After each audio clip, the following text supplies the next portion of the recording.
단백질 열심히 챙겨 드시고 계십니까?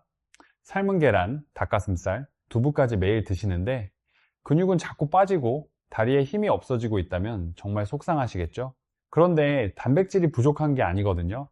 단백질 안에 근육으로 바꿔주는 성분이 빠져 있기 때문입니다. 이 성분 없이 드시면 아무리 많이 드셔도 근육은 절대 만들어지지 않습니다. 오늘 이 성분의 정체와 이 성분이 가장 많이 들어있는 의외의 음식 6가지를 공개하겠습니다. 60 넘으면 단백질을 드셔도 근육으로 바뀌는 비율이 절반 이하로 뚝 떨어집니다. 젊을 때랑 똑같이 드시면 해마다 근육이 조금씩 사라지는 겁니다. 그러면 어떻게 되느냐? 걷는 것부터 흔들립니다. 횡단보도 신호 안에 못 건너는 분도 계시고 화장실에서 주저앉아 혼자 못 일어나는 경우도 생기거든요. 아니, 저는 매일 계란에 두부에 다 챙기는데 왜 그런 일이 생기냐고요? 그러니까요, 챙기시는데도 근육이 빠지는 게 문제라는 겁니다. 열심히 드시는 그 단백질 안에 근육으로 바꿔주는 성분이 부족하면 결국 허사가 되는 거잖아요. 잘못 드신 게 아닙니다. 빠진 게 하나 있는 거예요. 오늘 영상을 보시면 어떤 게 진짜 근육이 되는 단백질인지 아실 수 있습니다. 마트에서, 냉장고에서 바로 꺼내 드실 수 있는 것들이에요. 좋아요 한번 눌러주시고 끝까지 함께 해주세요. 한 분 이야기를 해드리겠습니다. 65살 남성분이신데 퇴직하시고 나서 건강관리를 정말 철저하게 하신 분이에요. 아침마다 삶은 계란 3개, 점심엔 두부 반모, 저녁엔 닭가슴살까지 꼬박꼬박 챙겨 드셨거든요. 산책도 매일 하시고 건강 영상도 챙겨보시는 분이었습니다. 본인도 자신하셨어요. 나는 단백질 충분히 먹고 있다. 그런데 어느 날 아들이랑 같이 외출하셨는데 횡단보도 앞에서 신호가 바뀐 겁니다. 빨리 걸으려고 하셨는데 다리가 말을 안 들었다고 해요. 아들은 이미 건너편에 가 있는데 본인은 한가운데에 계셨던 거죠. 차들이 경적을 울렸고 아들이 뛰어와서 부축해 건너셨답니다. 그날 밤 잠이 안 오셨대요. 내가 이렇게까지 됐나 싶으셨던 거거든요. 놀라서 병원에 가셨습니다. 검사 결과 근감소증이었어요. 담당 의사 말씀이 이랬거든요. 단백질량은 충분하신데 근육 합성이 안 되고 있습니다. 이분 정말 이해가 안 되셨대요. 이렇게 챙겨 먹는데 왜 근육이 안 생기냐고요? 양이 문제가 아니었습니다. 단백질 안에 있어야 할 성분이 빠져 있었던 거예요. 이걸 모르시면 아무리 단백질을 드셔도 근육은 계속 빠질 수밖에 없습니다. 근육은 어느 날 갑자기 사라지는 게 아닙니다. 한번 이렇게 생각해 보세요. 근육을 벽돌집이라고 생각하시면 단백질이 그 벽돌에 해당됩니다. 그런데 벽돌을 아무리 많이 가져다 놓아도 쌓아 올리는 기술자가 없으면 집이 안 지어지잖아요. 그 기술자 역할을 하는 성분이 단백질 안에 들어 있어야 하는 겁니다. 이 기술자가 부족하면 벽돌은 쌓이지 않고 기존에 쌓아놓은 벽까지 하나씩 허물어지기 시작해요. 그게 근감소증입니다. 지금부터 말씀드리는 5가지 중에 해당되는 게 있으신지 확인해 보시겠습니까? 첫째, 소파나 의자에서 일어나실 때 손으로 어딘가를 짚으셔야 합니다. 예전엔 그냥 훌쩍 일어나셨는데 요즘은 탁자를 잡거나 팔걸이를 짚지 않으면 일어나기가 힘드세요. 무릎이 안 좋아서 그렇겠지 하고 넘기셨을 수 있습니다. 그런데 이건 무릎 문제가 아닐 수 있어요. 허벅지 앞쪽 대퇴근이라는 근육이 빠지면 앉았다 일어나는 힘 자체가 사라지거든요. 둘째, 계단을 오르실 때 허벅지가 후들거립니다. 2층만 올라가면 되는데 중간에 멈춰서 난간을 잡고 쉬어야 하셨던 적 있으시죠? 내려가실 때는 더 심합니다. 다리가 휘청거려서 손잡이를 꼭 잡지 않으면 불안하신 거예요. 근육이 체중을 버텨주지 못하니까 관절에 부담이 몰리면서 흔들리는 겁니다. 셋째, 병뚜껑이나 봉지를 여는 게 힘들어지셨습니다. 생수병 뚜껑을 돌리려는데 손에 힘이 안 들어가세요. 악력은 전신 근육량을 보여주는 지표라서 손에 힘이 빠졌다는 건 온몸의 근육이 줄고 있다는 뜻이거든요. 넷째, 걸음이 눈에 띄게 느려지셨습니다.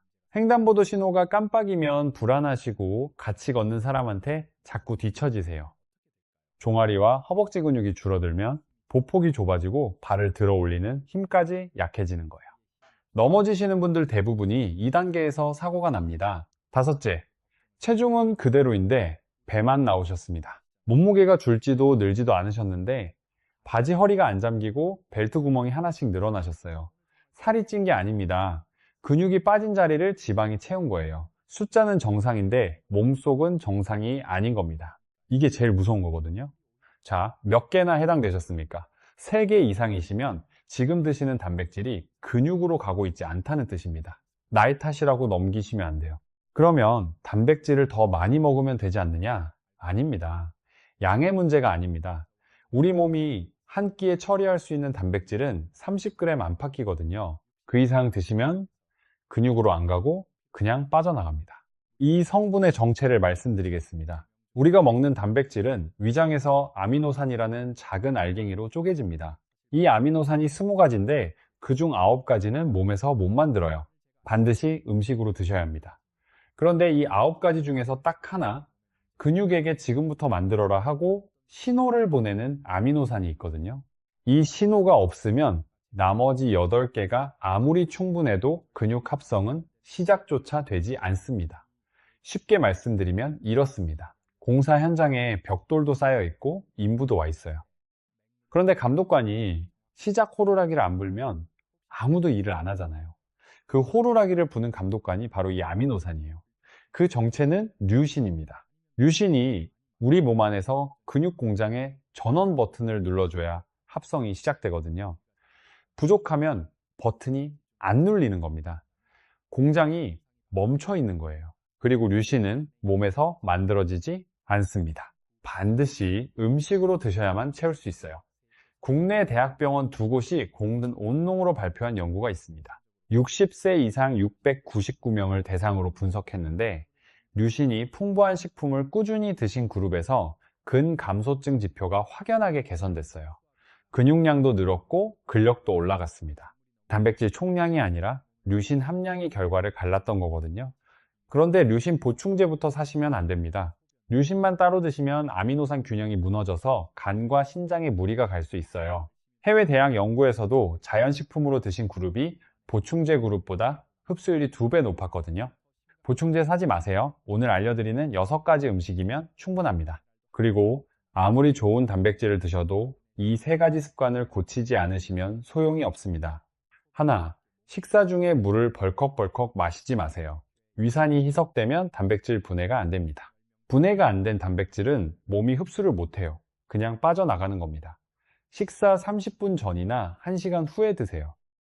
둘째, 단백질을 한 끼에 몰아먹지 마세요. 아침은 대충 먹고 저녁에 고기 많이 먹으면 되지 하시는 분 계시잖아요. 한 끼에 30g이 넘으면 나머지는 근육으로 안 갑니다. 3끼에 나눠서 드시는 게 핵심이에요. 셋째, 밥부터 배불리 드시지 마세요. 흰쌀밥 2공기 드시고 나면 배가 이미 부르시잖아요.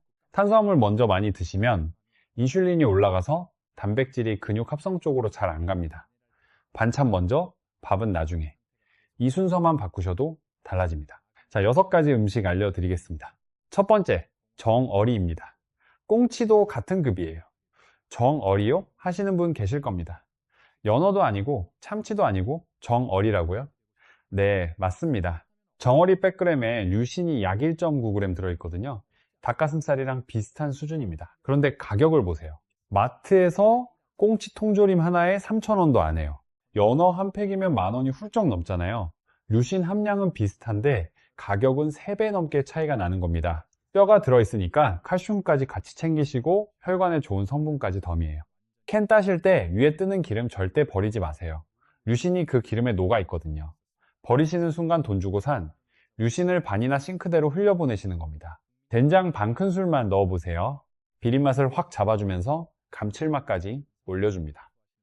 파를 송송 썰어 넣으시면 비린맛 걱정 완전히 사라져요. 깻잎이랑 같이 드시면 효과가 더 좋습니다. 깻잎에 칼슘이 뼈에 제대로 붙도록 잡아주는 성분이 풍부하거든요. 깻잎 대여섯 장 깔고 그 위에 꽁치 올려서 드시면 그게 한 끼 보약이에요. 두 번째, 된장입니다.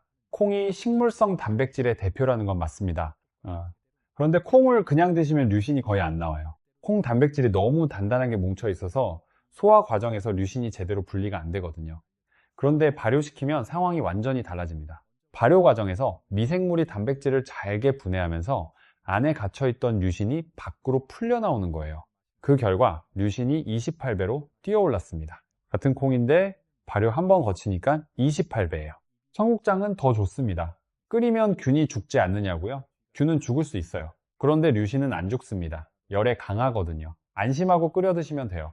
여기서 꿀조합을 알려드리겠습니다. 꽁치 통조림을 기름째 된장국에 넣고 한 소끔만 끓이세요. 된장의 류신에 꽁치의 류신까지 한 냄비로 2배를 챙기시는 거예요. 기름도 안 버리게 되고 비린맛도 된장이 잡아주고 따로 요리할 필요도 없거든요. 깻잎에 밥이랑 싸서 한 입 드시면 류신, 칼슘, 혈관, 건강 성분까지 한 입에 다 들어갑니다. 된장국 드실 때 한 가지만 기억하세요. 국물만 드시면 안 됩니다. 류신은 건더기에 있어요. 두부, 꽁치, 콩 이런 건더기를 꼭 건져 드셔야 합니다. 세 번째, 계란입니다. 이 계란 100g에 류신이 약 1.1g 들어있거든요. 2개 드시면 1.3g 정도 챙기시는 겁니다. 그런데 많은 분들이 흰자만 드시고 노른자는 버리세요. 콜레스테롤 때문이라고 하시면서요. 류신은 흰자와 노른자에 골고루 들어있어요. 노른자를 버리시면 류신을 절반 버리시는 거거든요.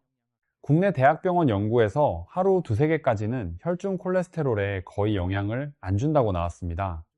통째로 드시는 게 맞아요. 완숙으로 삶으세요. 반숙이나 날계란은 소화가 잘 안 돼요. 찬물에 넣고 끓기 시작하면 12분이면 딱 완숙이 됩니다. 네 번째, 닭가슴살입니다. 100g에 류신이 약 2g. 지금까지 말씀드린 음식 중에 함량이 제일 높아요. 퍽퍽해서 못 드시겠다고요? 해결 방법이 있습니다. 삶지 마시고 찜기에 15분만 쪄보세요. 물에 삶으면 육즙이 다 빠져나가서 더 퍽퍽해지거든요. 찌시면 육즙이 안에 그대로 남아서 훨씬 부드럽습니다. 쪄낸 닭가슴살을 손으로 찢으세요. 칼로 자르지 마시고요. 찢으면 결대로 갈려서 식감이 살아나거든요. 참기름 한 방울, 소금 한 꼬집에 묻혀서 밥에 얹어 드시면 맛있습니다. 토마토랑 같이 드시면 류신 흡수가 더 잘 돼요. 5번째, 우유입니다. 우유는 칼슘 아닙니까? 맞습니다. 그런데 그게 다가 아니에요. 우유 단백질 안에 유청이라는 성분이 있거든요. 운동하시는 분들이 사드시는 프로틴 파우더가 바로 이 유청으로 만든 겁니다. 비싼 돈 주고 사드시는 보충제의 원료가 우유 안에 이미 들어 있었던 거예요. 유청 안에 류신 비율이 14%입니다. 계란이 9%, 콩이 8%거든요. 우유가 압도적 1위예요. 근감소증 분야 전문가도 노인 근감소증 예방에 가장 유익한 단백질은 유청 단백질이라고 하셨습니다. 매일 드시던 우유가 사실은 최고의 류신 공급원이었던 거예요. 유당 불내증이시면 해결 방법이 있습니다. 데워서 반컵만 천천히 드시거나 식사하시면서 같이 드시면 음식이 완충 역할을 해줍니다. 그래도 안 맞으시면 플레인 요거트로 바꾸세요. 발효 과정에서 유당이 미리 분해돼서 배탈이 안 나거든요. 류신은 그대로 남아 있습니다. 올랑에서 있습니다. 단, 설탕 들어간 과일만 말고 반드시 플레인으로 드셔야 해요. 6번째, 소고기입니다. 100g에 류신이 약 1.8g. 매일 드시기엔 비싸시죠? 비싼 부위 드실 필요 없어요. 사태나 양지 같은 국거리용 고기면 충분합니다. 지방이 적고 류신은 살코기에 들어있어서 싼 부위가 오히려 함량이 높습니다. 한 근 사서 푹 삶으세요. 결대로 찢어서 냉장 보관하시면 일주일 드실 수 있어요. 아침에 국에 넣어 드시고 점심에 밥 위에 얹어 드시면 됩니다. 육수도 버리지 마세요. 무, 당근 넣고 끓이면 그게 보양식이에요. 한 근으로 일주일을 드시는 겁니다. 지금까지 6가지 음식을 알려드렸습니다. 정어리 통조림, 된장, 계란, 닭가슴살, 우유, 소고기. 이제 하루 루틴을 짜드리겠습니다. 이대로만 따라 하시면 돼요. 아침이에요. 꽁치 된장국 한 그릇, 여기에 두부 넣고 끓이세요. 계란 하나 따로 삶아 두시면 더 좋습니다. 깻잎에 밥이랑 싸서 드시면 아침부터 기분이 좋아지실 거예요. 점심은 편하게 드세요. 평소 드시는 대로 드시되 반찬에 생선이나 콩류가 하나만 들어가면 충분합니다. 고등어 구이도 좋고 두부조림도 좋아요. 저녁이 중요합니다. 밤에 자는 동안 성장 호르몬이 나오면서 근육 합성이 활발해지는데 이때 류신이 몸 안에 있어야 재료가 투입되는 겁니다. 저녁에 따뜻한 우유 한 잔이나 플레인 요거트 한 컵 드세요. 100에서 150ml 부담 없는 양이에요.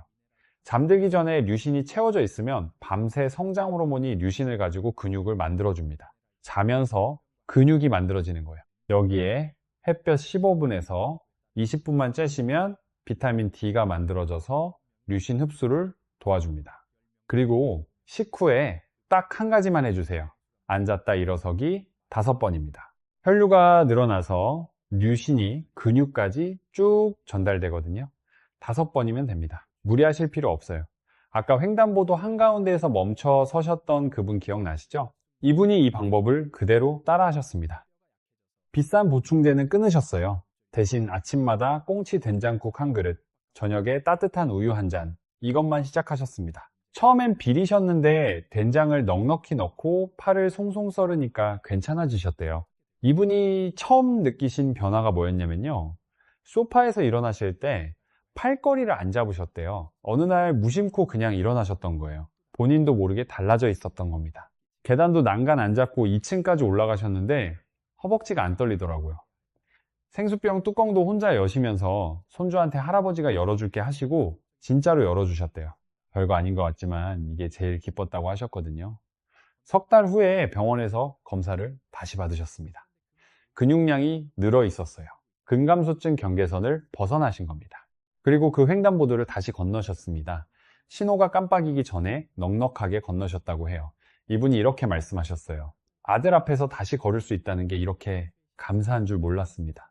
비싼 보충제 드셔도 안 됐던 게 밥상 바꾸시고 달라지신 겁니다. 마지막으로 주의사항 짚어드리겠습니다. 매일 똑같이 드시려고 하지 마세요. 꽁치 된장국은 일주일에 서너 번이면 충분해요. 돌려가며 드시는 게 핵심입니다. 효과 느끼셨다고 양을 확 늘리시면 안 됩니다. 적은 양을 꾸준히가 훨씬 나아요. 루신 음식만 드시고 채소나 과일을 빼시면 안 돼요.